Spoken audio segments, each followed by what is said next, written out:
Welcome to week 4 of the official ARCA iRacing series. In this week, we'll be heading to the Las Vegas Motor Speedway for 35 laps. This week in qualifying, you'll have two choices. You can either take it easy through lap 1 and bank on a strong second lap, or you can gun it straight out of the gate, put a strong time on the board on lap 1, and let it all hang out on lap 2. I'll be demonstrating option 2. As usual, you'll want to get up to speed and get your tires primed. If you opt to take it easy through your first lap and build heat more gradually, you'll be cracking the throttle on entry as you warm up. But if we're aiming to put up a time on both laps, you won't want to drag your feet. Run up against the outside wall and build as much momentum as possible as you take lap 1. For your first flying lap, you'll want to run full throttle on the outside line using the steering method from Dover. Pitch the car into the corner, find a steering angle, and hold it steady through the entirety of the corner. You may need to give it more wheel than you're comfortable with, but if you get it right, you should be able to hold your radius around the corner as you run down the banking.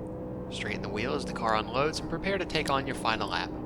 As you watch my second lap, you'll notice that I completely missed my apex on both ends of the track. This was not intentional. I hesitated on entry and opened up my steering for a split second in an attempt to avoid clipping the apron, and that just goes to show how confident you need to be if you want to put together a lap and find yourself on the front row.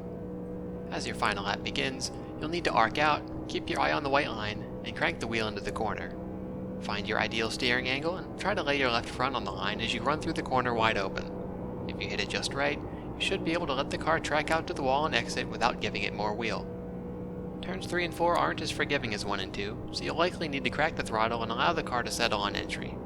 Get it down to the bottom, hug the line, and ease back onto the throttle as you get the car rotated through the exit. As soon as the car settles, cut down the track and take the shortest route to finish your lap. Let's take another look.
After an exhilarating qualifying session, you'll be back to business as usual. Starting in second gear, you'll want to get out of traffic and focus on maintaining a steady pace, running the inside through the corners, and tracking out to the wall in the straightaways.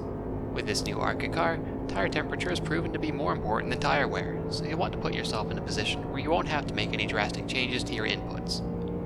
While the inside will continue to be the place to be outside of traffic, you may find that the second and third lanes will be viable in traffic. As the race runs on, the inside will likely become ingested as the difference in tire wear becomes apparent, so if you manage yours well, you should be able to capitalize on those higher lanes without much penalty. If you find yourself in those higher lanes, you can also take advantage of the side draft, but be careful. Not only can netcode step in and end your race, but you may also find that the resulting turbulence will suck the car on the inside up the track and potentially into you. This effect will only be magnified as the cars tighten up, so use the air at your own risk.